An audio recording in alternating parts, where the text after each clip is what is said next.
Well, I just had a really big scare and then a really big excitement all in 10 minutes.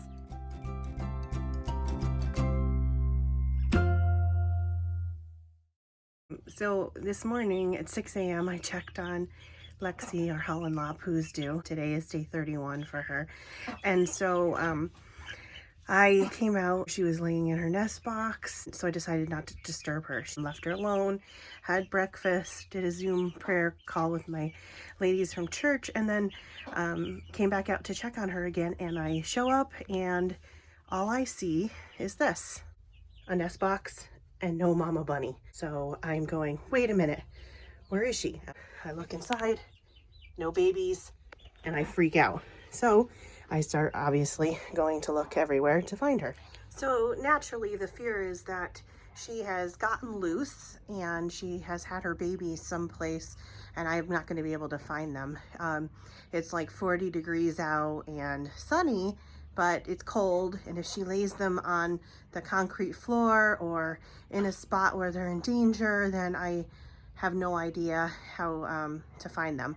So I'm thinking, oh no, at this point, she's not gonna go look for them because she sees me as a threat to her babies, just like deer in the wild, just like rabbits in the wild. They stay away from their nest, and they only come and nurse them once a day, usually once or twice a day, and it's usually at night. So I'm thinking she's not going to lead me to her babies. They're going to be gone. I'm not going to know if they lived or not. I'm not going to be able to find them, and so I'm naturally really kind of upset, because if I capture her and put her in a cage, then she can't get to them to nurse. Or do I just let her free roam around the yard? Because we live in a suburban neighborhood, we have neighbors, we have cars that drive by, and it's not very far distance. So things to, you have to kind of consider. If we were out in the country someplace, I might just say, okay, I'll take the risk, I'll let her be, because she's gonna find her way back to her babies. But at this point, I'm also like boarding things up to keep her contained again. And then I'm thinking, well, I don't really know how she escaped. So have I boarded up and prevent her to get to her babies, yada yada. What do I do? So let me check the nest box again. And when you look at it, you can't see a thing except for hair and straw, and it's empty. But I go digging around, and right in the back, there are these little teeny tiny babies. So anyway, I enjoy looking at their little pink selves. They're very cute. But so then I know there are babies. They're in the nest box where they're supposed to be. That's wonderful. She hasn't had them anywhere else that I know of, unless she had more than 3 and she gave birth someplace else, which I, at this point, am thinking probably not, but that is a possibility because they can go hours between having kits. So so that's the scare. And then I find her, and then it takes me a while to corral her. So I hear rattling in here, and the next thing I know, I see a rabbit running out in the opposite direction. And I find her sitting out here eating grass. I corralled the crazy one. I got her. About 20 minutes later, after chasing her around, I got her. She got trapped in a corner, and I was able to pick her up. So she's gonna take a nap. Babies are looking good. There are 3 little ones, and they're all warm and happy.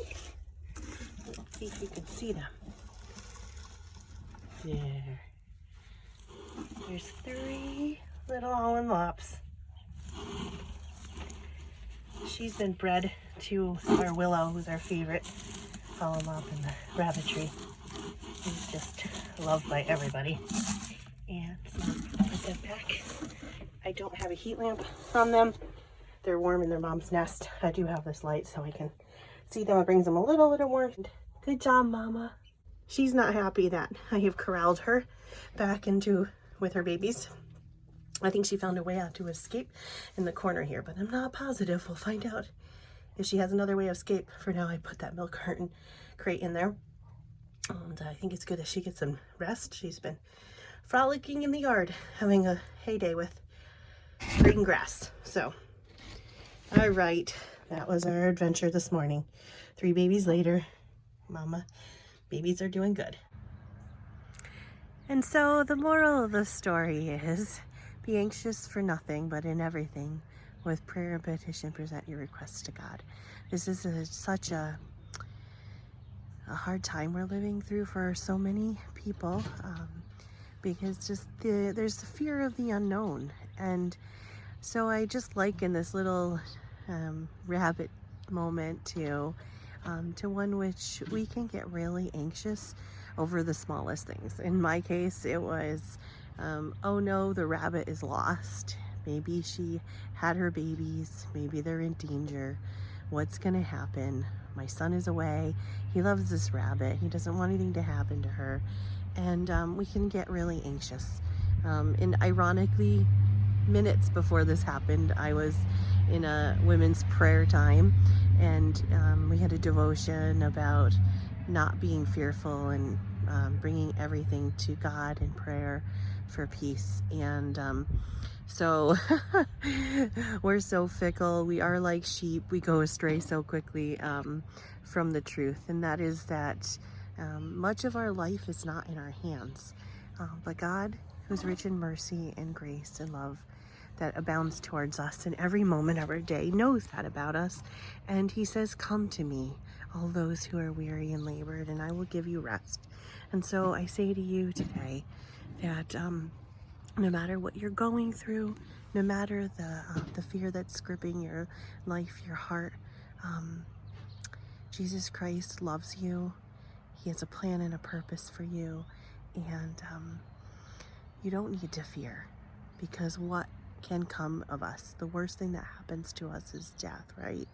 But in death, we have victory through Jesus Christ.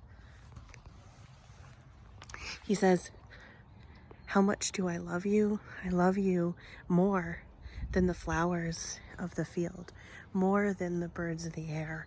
And I take care of all of those needs. And I just want to show you. Look at the beauty. And yet he says, I will clothe you in splendor, more than I have the flowers, more than I have the birds. His love and care for us is beyond magnificent. And so if you have fear about little things and fear about great things, I encourage you to take those fears, take those worries, take those cares and concerns that you have, and lay them down at the altar of the feet of God, of the feet of Jesus Christ, because he cares for you, and he wants to take that burden and that yoke upon him, and he cares for you. Goodbye. God bless. Willowbrook Apiary and Homestead. Happy bees, healthy honey. Jesus loves you. Bye-bye.